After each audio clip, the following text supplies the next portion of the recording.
Herkese selam.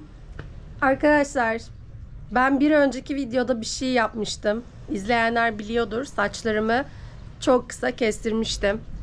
Şimdi size saçlarımı gösteriyorum.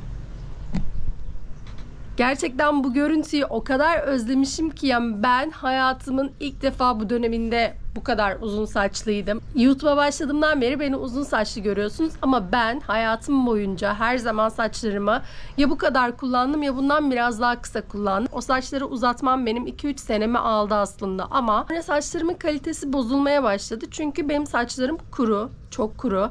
Türkiye'deyken sürekli yağ sürüyordum zaten, böyle yağ sürüyordum, bakım yapıyordum. Yine de çok yabaniydi benim saçlarım. Uzadıkça ve güneşten, bu Asya'da özellikle suların farklı olması, güzel kurutamamaktan, işte güneşten dolayı falan iyice bir yıprandı, rengi açıldı, uçları kırıldı. Yani ben artık böyle güneşte sadece saç yerini kırık görmeye başladım ve bu benim modumu çok düşürüyordu, moralimi çok bozuyordu. Ama şu an gayet güzel bence. Şöyle gözlük falan takınca bence gayet fotojenik de duruyor yani. Tekrar selam arkadaşlar. Beğendiniz mi yeni saçlarımı? Şöyle göstereyim. You are dân xe. What's your name? Tuba. Tuba. Yes. Tuba là you are Yên Lặng, Anh. Turkish. Turkey. Sochi. Do you know Turkey? Yes. I'm from Turkey. Anh em Sochi. Eline ne oldu? Mổ. What happened? Tay bác sĩ phải mổ. Eline bir şey girdi. Dikiş var.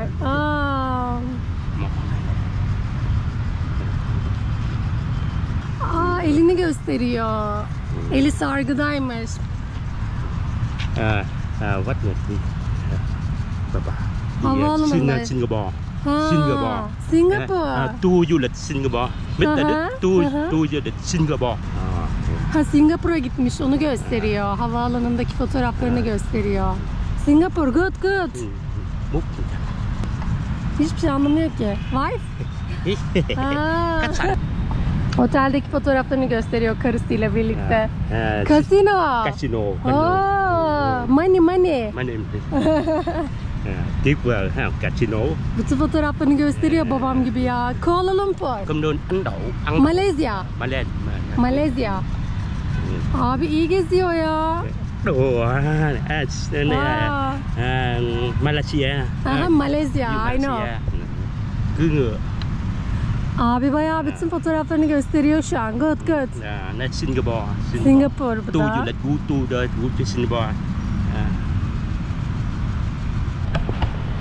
Nice to meet you.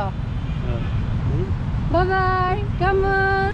Bu arada arkadaşlar ben 10K olalı neredeyse bir ay oluyor. Hepinize çok teşekkür ederim. Sayenizde 10K oldum ve 10K'nın şerefine bir soru cevap videosu hazırlamak istiyordum. Instagram'dan daha aktif postlar paylaşıyorum.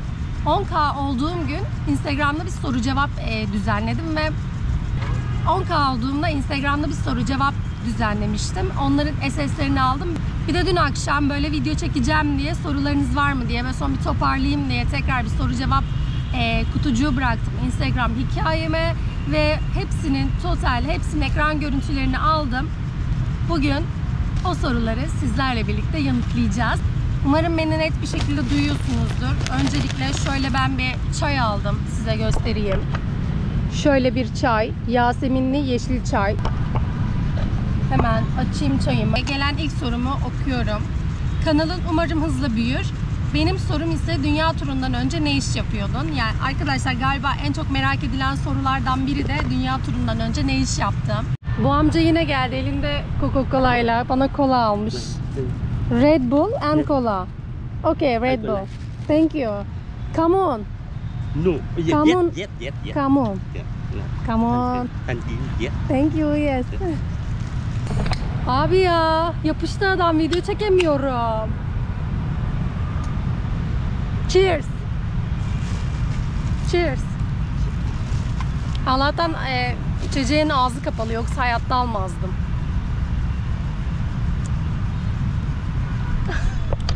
Good.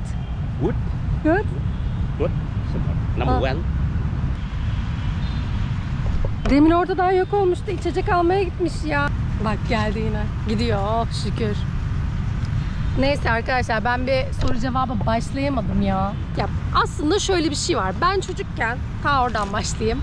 Ben çocukken benim toplasanız 2 ya da 3 tane hayalim vardı. Bunlardan tabii ki de ilki, böyle televizyon karşısında izlediğimde kendi kendime, ablamlara hep söylediğim şey şuydu: ben ileride dünyayı gezeceğim ve bir belgesel yapacağım.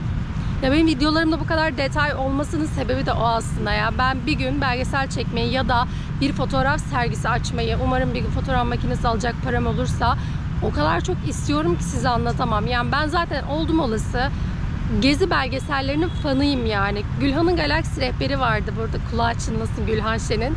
Böyle renkli renk mikrofonlarına böyle renkli renkli oyuncaklar takar ve dünyayı gezerdi. Ben böyle gerçekten hipnoz olmuş gibi televizyon karşısında onu izlerdim. Ben küçükken çünkü böyle sürekli atlas karıştıran da bir çocuktum. Böyle bakardım nerede ne var falan, ülkelerin fotoğraflarına bakardım. Sonra televizyon programlarıyla birlikte dedim ki evet, bunu yapabilirim.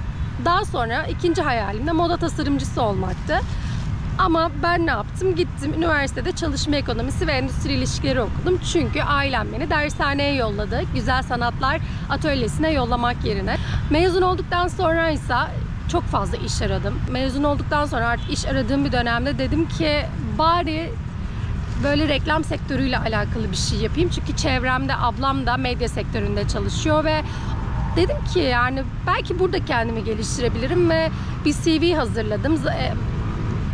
Piyasadaki bütün reklam ve medya ajanslarına CV'mi attım ve maile böyle ataçlayıp hepsine dedim ki işte ben çalışma ekonomisi ve endüstri ilişkileri bölümü mezunuyum. Reklam sektöründe, medya sektöründe kendimi geliştirmek istiyorum. Ücretsiz olarak çalışabilir miyim diye staj dilendim herkesten ve gerçekten piyasadaki bütün ajanslara atmış olabilirim İstanbul'da olan ve sadece bir tanesi okeyledi. Metro ile her sabah gidiyordum. 6 ay kadar staj yaptıktan sonra orada kadroya alındım. 1-1,5 sene çalıştıktan sonra başka bir ajansa geçtim. Başka bir ajans derken son ajansıma geldiğimde artık 4 yıldır medya sektöründe çalışıyordum. Bu şekilde. O zaman ben biraz çay içeyim ya. Şimdi şu meyveden var. Hibiskus. Çayların içine atıyorlar Vietnam'da. O kadar aşık oldum ki tadına. Böyle paket halinde gördüm ve almak istedim. Şimdi bunu deneyeceğim.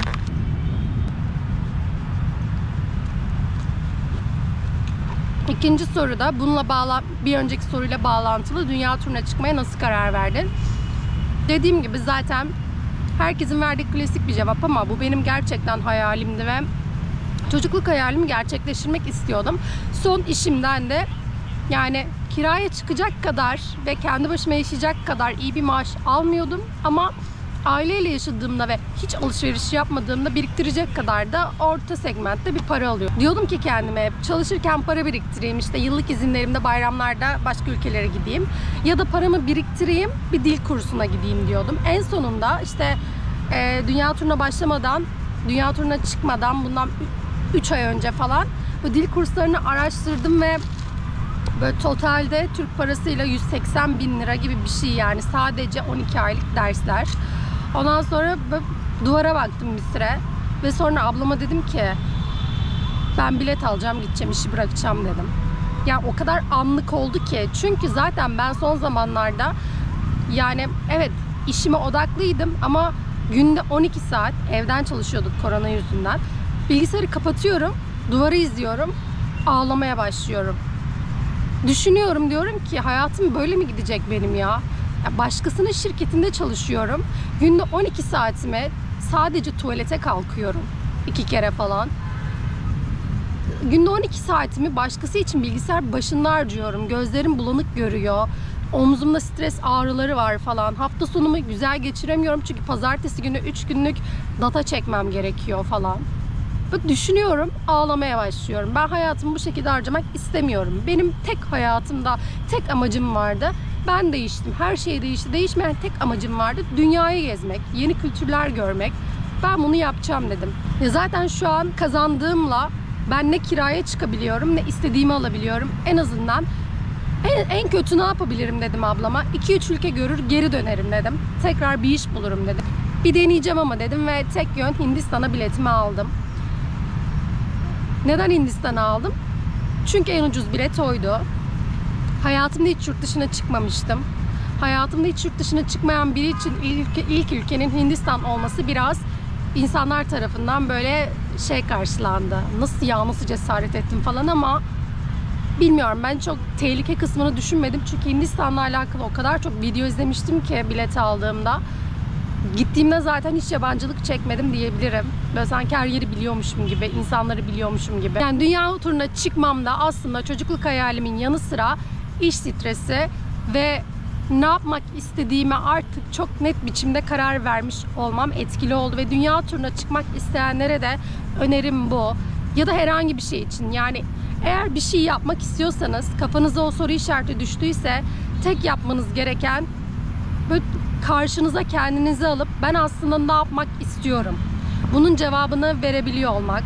Çünkü eğer siz kendinize ne yapmak istiyorum sorusuna ya bunu da yapabilirim ama bunu da yapmak istiyorum gibi kararsız bir yanıt verirseniz çıktığınız herhangi bir yolda mutsuz olursunuz. O yüzden hedefinizi çok net belirlemeniz lazım ki enerji size o taraftan dönebilsin ve siz de o enerjiye o kadar odaklanabilin. Çünkü siz eğer enerjinizi farklı dallara bölerseniz kafanız da karışır, enerjiniz de karışır. Böyle hiçbir konuda başarılı olamazsınız.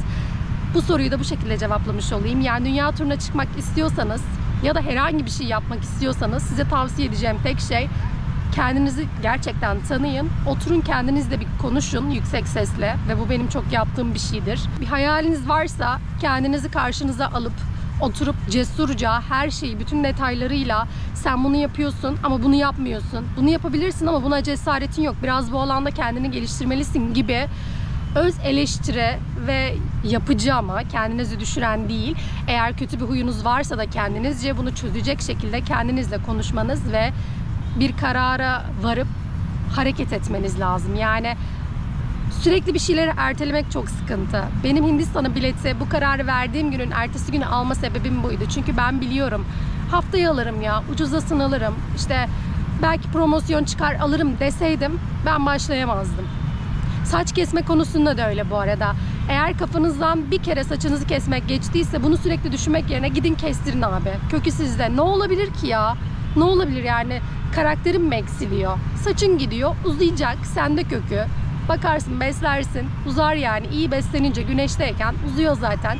O yüzden bir şeyler hakkında çok düşünmek yerine alıp kendinizi karşınıza konuşun. Bu soruyu da bu şekilde cevaplamış olayım. Durianlı kurabiye gibi bir şey aldım. Bu durian meyvesi zaten Asya'ya gelen herkes paylaşıyordur. Metroya, hastaneye, belediyeye falan bu meyveyle girmek yasak. Çünkü böyle kokusu hafif gaz gibi, yani petrol ofisindeki gazlar gibi kokuyor. Ve biraz da ağır ama Asya'nın en pahalı meyvesi. Ben denemiştim. Aşırı sevmiştim. Kamboçya'da otostop sırasında Çinli bir adam almıştı ve denemiştim. Ben çok seviyorum ama sevmeyen kişi sayısı çok fazla. Şimdi bunu deneyeceğim. Ha, bu Çin kurabiyesi galiba ya. Aynen böyle. Öf. Şu ortadaki sarı şey var ya, durian ve kurabiyeyi böler bölmez kokusu böyle yayıldı yani. Evet. Bayağı ortasındaki durian bu arada. Yani çok beğenmedim. Durianını yedim ortadaki ama kurabiyesini çok sevmedim ama şu an buram buram durian kokuyor burası. Böyle bir yapısı var ama buna devam etmeyeceğim çünkü çok sarmadı beni. Diğer soruya geçiyorum. Yolculuk masraflarını nasıl karşılıyorsun? Hazır mı yiyorsun? Ben 1,5 yıl kadar para biriktirdim. Ama gerçekten dışarı bile çıkmadım. Zaten evden çalışıyordum. Korona vardı falan derken dışarı çıkmadan 1 yıl biriktirdim paramı. Ama bu biriktirdiğim paranın yarısı ekipmana gitti. Ben GoPro satın aldım, bilgisayar satın aldım, işte sırt çantası aldım falan derken yola çıktığım paradan daha fazla para harcamış olabilirim. Bu arada eğer yola çıkacaksanız ve ekipman istiyorsanız size tavsiyem bir süre telefonla çekin. Gittiğiniz Asya ülkelerinde ya da ucuz bir ülkede ikinci el kamera alın. Benim şu anki aklım olsaydı Tayland'dan ikinci el GoPro 8-9 falan alırdım. Ama ben gittim sıfır aldım. Çok para harcadım. Ama şu anki yani o zamanlar böyle şeydim. Her şeyin yenisi olmalı falan gibi bir kafam vardı. Bu çok yanlış bir kafa. Her şeyin en iyisini isterseniz daha çok beklersiniz. Çünkü her zaman her şeyin daha iyisi var. GoPro'nu beklersin 11 çıkar, 11'i beklersin 12 çıkar. O yüzden size tavsiyem sağlam ikinci el kamera alsanız da olur. Her türlü iş görüyor. Sizin olayınız zaten kamera karşısındaki enerjiniz ve editinizde bitiyor olay. O yüzden ne diyordum ya? O yüzden size tavsiyem ekipman konusunu bu şekilde halledin. Toplamdaysa gerçekten yola $1000 falan çıkmış olabilirim maksimum. Maksimum yani. Ya hadi taş çatlasın 1200-1500 ama daha üstü yok. Daha çok biriktirirdim, daha uzun çalışabilirdim ama sabrım kalmamıştı çalışmak için. Öyle. Aynen. Umarım cevaplayabilmişimdir. Bu çok merak edilen bir soruydu. Çünkü mesaj kutumda gerçekten sadece üslup şu yani. Cebinden mi yiyorsun? Nereden geliyor bu paranın kaynağı? Ya sorunun sorulma şekli de biraz kırıcı yani. Ne bekliyorsun? Nereden gelmesini bekliyorsun paranın? Biri mi yatırıyor bana her ay? Bunu mu duymak istiyorsunuz? Bu soruları soranlardan bahsediyorum ama ve çok tatlı tatlı soranlar da olmuş. Çünkü yola çıkmak isteyip ne kadar yeter diye düşünenler ama yoldayken herkesin kendi harcadığı farklı arkadaşlar. Yani ben çok az harcıyordum. Ben çok az harcıyorum bu arada. Sadece yemeği içmeye harcıyorum. Ben kaldığım yerleri Couchsurfing'den buluyorum. Gittiğim yerlerde bileklik satılmaya müsaitse bileklik satıyorum. Bangkok'ta çektiğim video var. Bileklik de nasıl satılır, detayları, her şey var. Ama bazı ülkelerde hiç çalışamıyorsunuz. Hiçbir şey satılmıyor. O zaman da şey yapıyorum. Ya Workaway'den gönüllü çalışıp bedavaya kalabileceğim, emeğimi satarak bana konaklama sağlayacak kişileri arıyorum. Ya Couchsurfing'den ücretsiz kalacak yer arıyorum. Ya otostopla geziyorum. Ya da kaldığım hosteller için video çekmeyi teklif ediyorum. Ya da ne bileyim odaları toplamayı teklif ediyorum. Ve o şekilde ücretsiz kalmayı sağlıyorum. Yani o tamamen sizin insan iletişiminizde bitiyor bu arada. Yani eğer insan iletişiminiz kuvvetliyse, ataksanız her şekilde iş buluyorsunuz yolda. Diğer soruya geçiyorum. YouTube'dan para kazanmaya başladın mı? Arkadaşlar benim bundan yaklaşık bir 4 ay önce para kazanmam açıldı YouTube'dan. Damlıyor gerçekten. Çok az geliyor şu an ve henüz kullanamıyorum. Çünkü YouTube'un sizin ev adresinizde bir doğrulama kodu yolluyor olması lazım ve ben 3,5 aydır bu kodu bekliyorum. 4.'ye başvurdum. Artık gelmezse online bir şekilde halletmeye çalışacağım. Bu kod olmadan zaten ne banka bilgisi girebiliyorsunuz ne de paranıza dokunabiliyorsunuz. Yani şu an nokta nokta, damlaya damlaya birikim oluyor. Ama dokunabiliyor muyum parama? Şu anda bir kuruşuna bile dokunamıyorum ama gerçekten hepinize çok teşekkür ediyorum. Sizin izlemeleriniz sayesinde, sizin destekleriniz sayesinde 10K oldum ve para kazanmam açıldı. Üstelik katıl butonum da açıldı. Bana ve seyahatime destek olmak isterseniz katıl butonundan destek olabilirsiniz.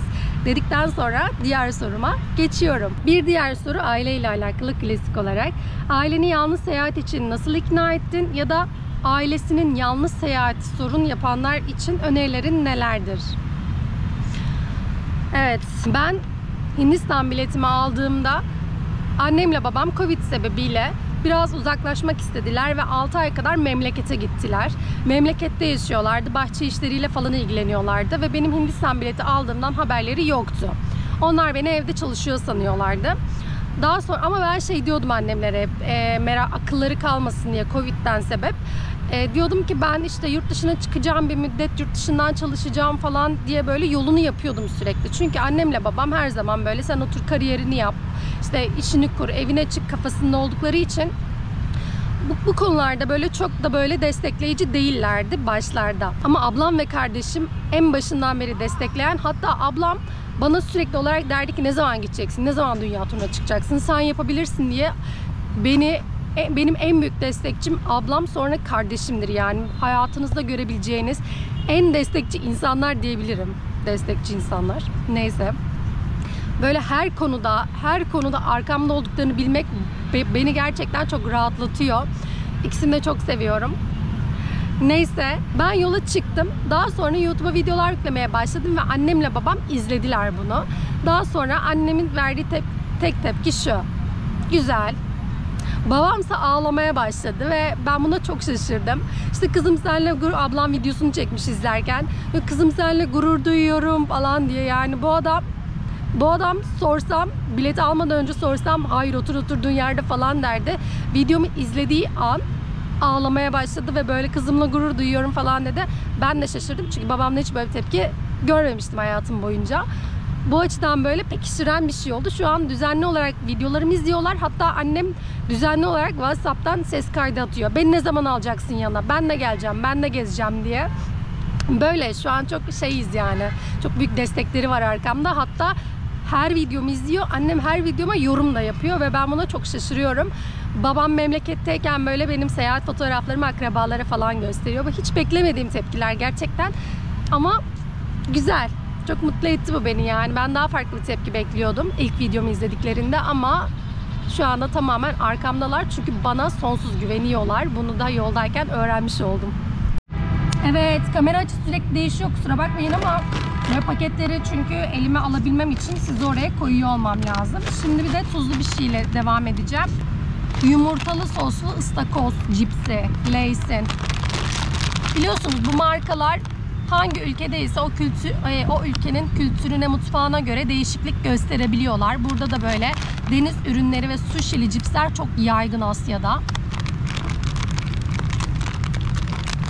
Şöyle açacağım. Ve Asya'da herkes cipsi böyle yana doğru açıyor arkadaşlar bu arada. Kokusu normal.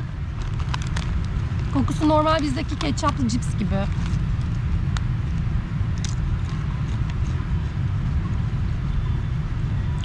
Ne ki bu? Lobster nerede? Balık kokusu gibi bir şey geliyor ama bizdeki ketçaplı cipsin aynısı yani tat. Böyle. Hiçbir özelliği yok. Yükselemedim yani buna. Farklı değil. Şöyle bir şey var. Sushili kraker. Bunu deneyeyim. Yapısı bu şekilde.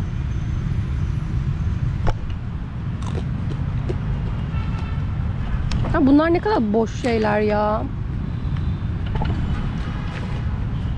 Şöyle deneyeceğim ben. Bir daha. Ne ki bu? Sushi nerede abi? Kaç tane atayım? Aa.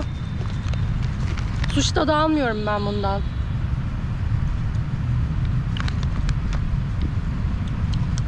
Dümdüz kraker bu.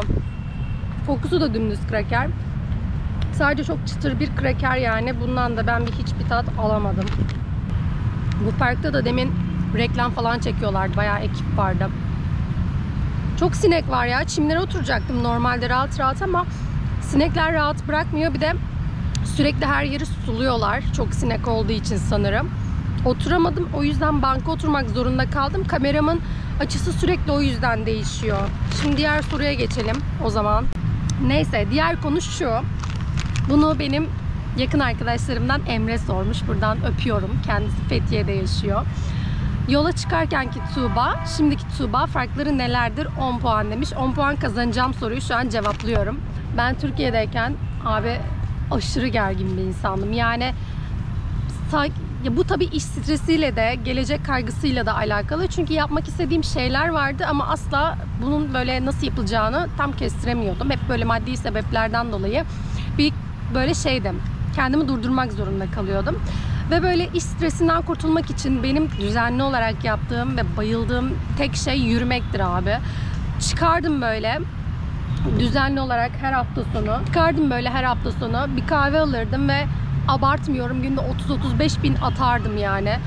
Müzik dinleyerek yürürdüm. Bazen ağlardım, bazen kendi kendime konuşurdum. Ama böyle yürürken her zaman kalabalık üstüme geliyormuş gibi hissediyordum. Yani sürekli bir gergindim. Tahammülüm yoktu. Yola çıktım. Aslında ben çok sabırlı bir insanmışım. Gerçekten.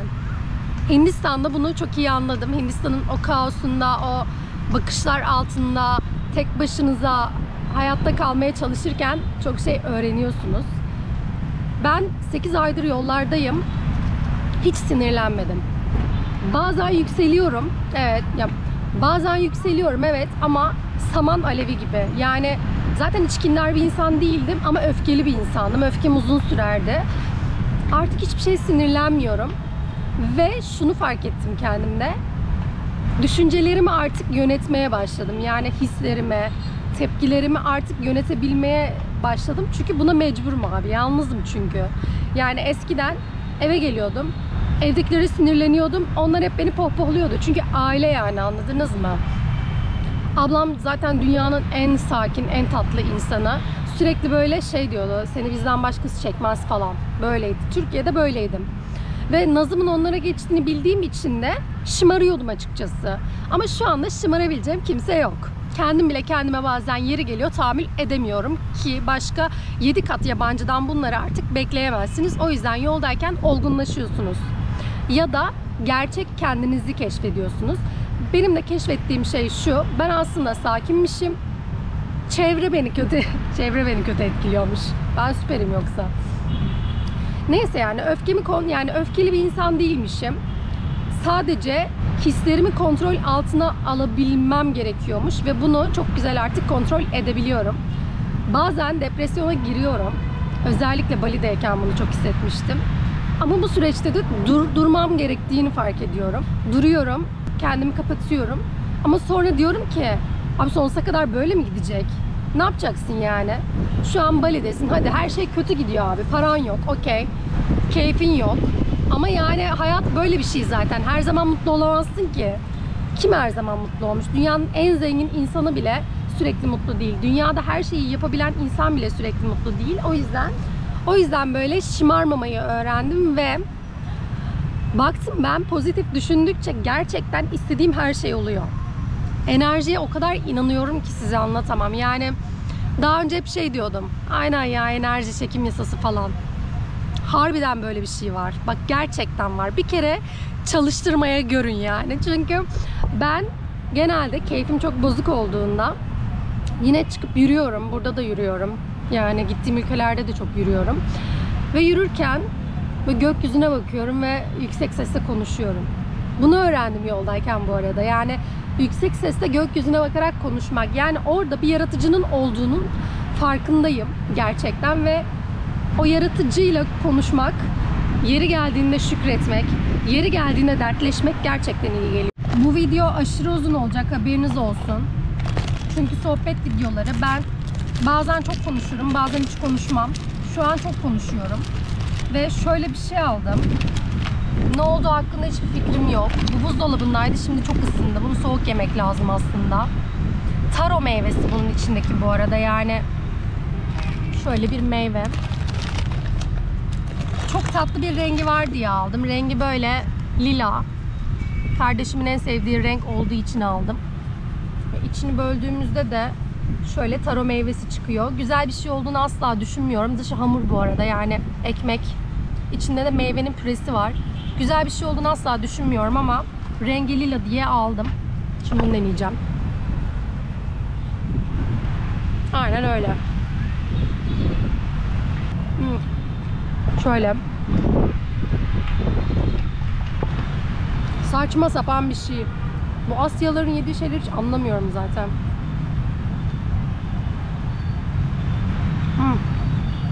Çok sarmadı beni bu. Diğer soruma geçiyorum. Gezgin hayatında sevgilim olsa diye hiç düşünüyor musun?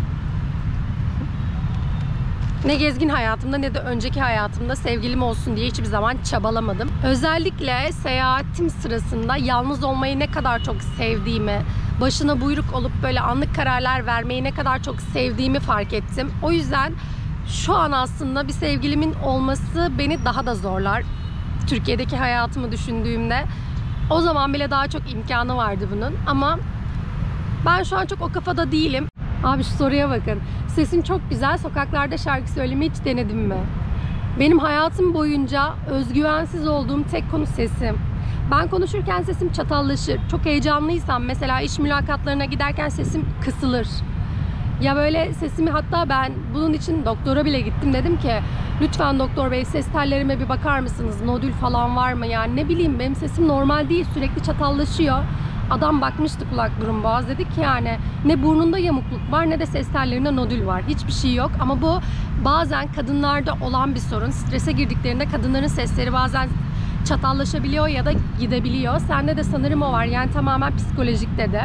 Ama sesimin bu kadar beğenildiğini bilmiyordum ben. Çok fazla yorum aldım bu konuyla alakalı ama bilmiyorum, ben hala beğenmiyorum.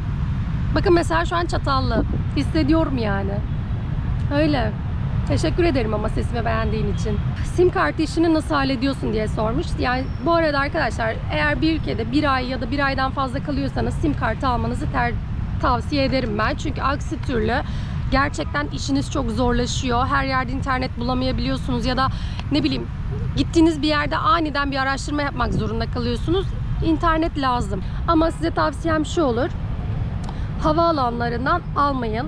Birkaç dükkana sorun, araştırın.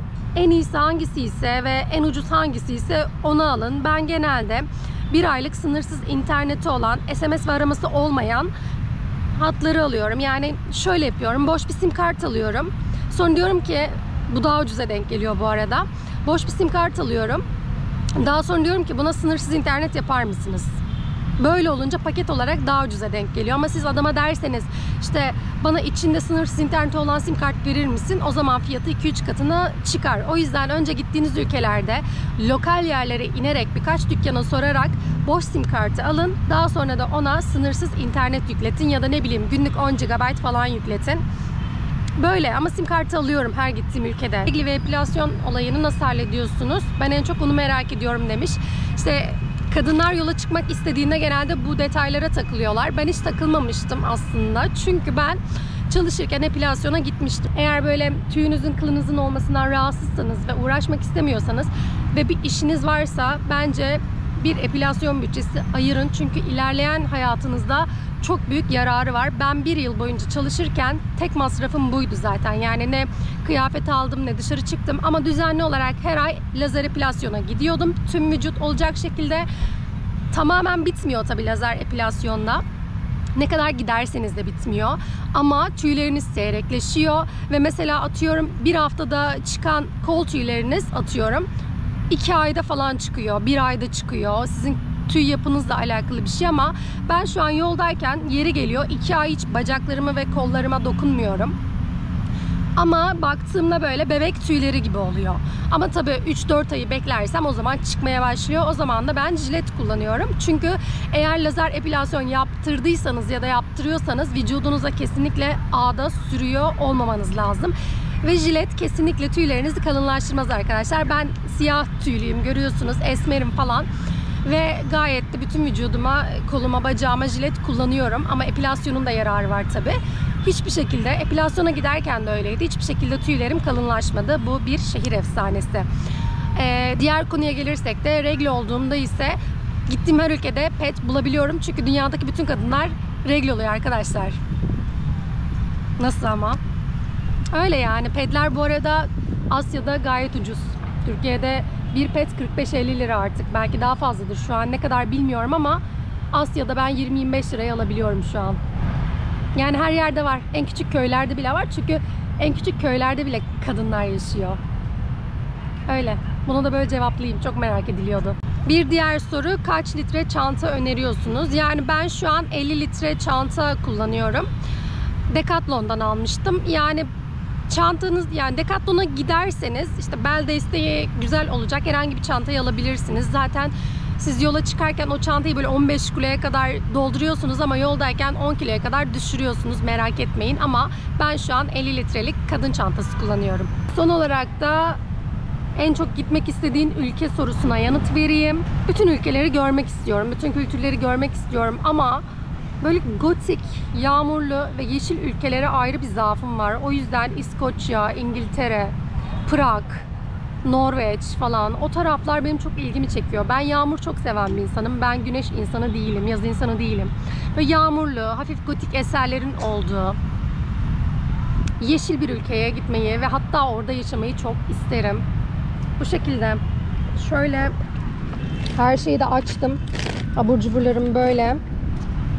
Çayımı da bitiremedim ama Bu videoyu da böyle kapatmak istiyorum. Bu arada saçım hakkında yorumlarınızı bekliyorum. Bu videoyu da artık burada bitiriyorum. Gerçekten çok uzun bir video oldu. Özür dilerim ama bu video çok isteniyordu. Belki ileride canlı yayın açarım. Belki part 2 yaparım bilmiyorum ama umarım sorularınıza yanıt verebilmişimdir. En basic olanları yanıtlamaya çalıştım. Bu arada eğer seyahatlerime destek olmak isterseniz, kanalıma abone değilseniz abone olup zili açmayı, aboneyseniz yorum atıp beğenmeyi, eğer maddi bir destek vermek istiyorsanız, çorbada tuzum olsun istiyorsanız da katıl butonundan destekleyebilirsiniz. O zaman sizi seviyorum. Bu arada ben Instagram'da gerçekten çok aktif. Her gün bir şey paylaşıyorum. Sorularınız olur. Yorumlara ya da Instagram DM'den ya da Instagram fotoğraflarımın altına yazarsanız yanıtlarım. Şimdilik bu kadar. Kendinize iyi bakın. Görüşürüz. Bay bay.